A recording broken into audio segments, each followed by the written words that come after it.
How surgeons gave a pig kidney to a human.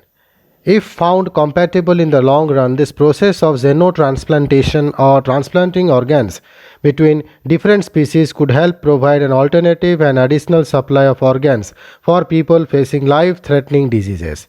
On October 19, USA Today reported that surgeons from New York have successfully transplanted a pig kidney into a brain dead human. The team from NYU Langone Health used the kidney from genetically engineered pig and transplanted it into a deceased donor. The function and acceptance of the new kidney were studied for 54 hours. Dr. Robert Montgomery, who led the surgical team, told reporters that the kidney began functioning and producing large amounts of urine within minutes of being connected to the person's blood vessels.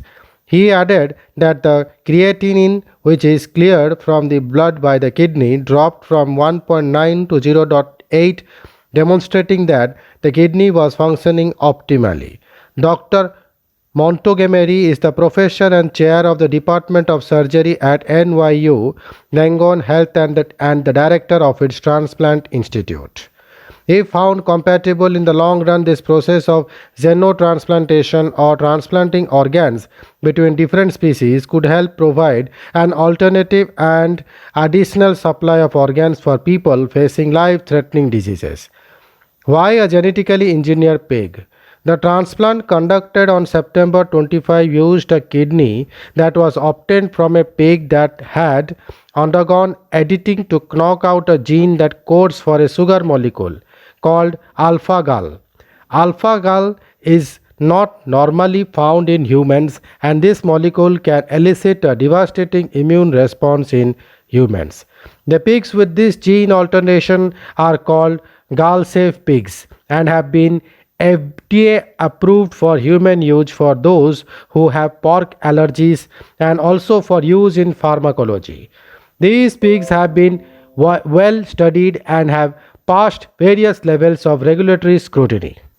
Dr. Montgomery added that though primate organs are more compatible with humans, pigs are easier to genetically modify. They also breed better with large litter, grow faster, and are less likely to transmit infections.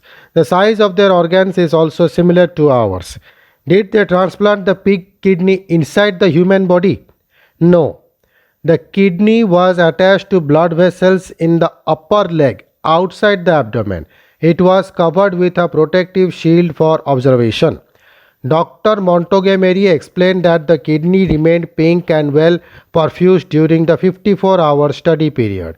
Biopsies taken every 12 hours and viewed under the microscope showed no evidence of rejection and no indication that harmful antibodies from human blood were attacking the kidney. He added that the genetic modification of the single sugar molecule was responsible for preventing rapid rejection. The team did use a few FDA approved traditional immunosuppressant drugs to prevent the other types of rejections. Why is this work so important? The traditional paradigm that someone has to die for someone to live is never going to keep up with ever increasing incidence of organ failure. The need for organs will always exceed the supply. If human organs are imagined as the fossil fuels of the organ supply, then pig organs are the wind and solar, sustainable and unlimited, said Dr. Montgomery. He added that more studies are needed for a longer duration to fully understand the compatibility in the long run. But he is confident that he can see a pig to living human kidney transplant within a couple of years. He adds that in about 10 years he will be ready to transplant heart, lung, and liver from pigs. Thank you.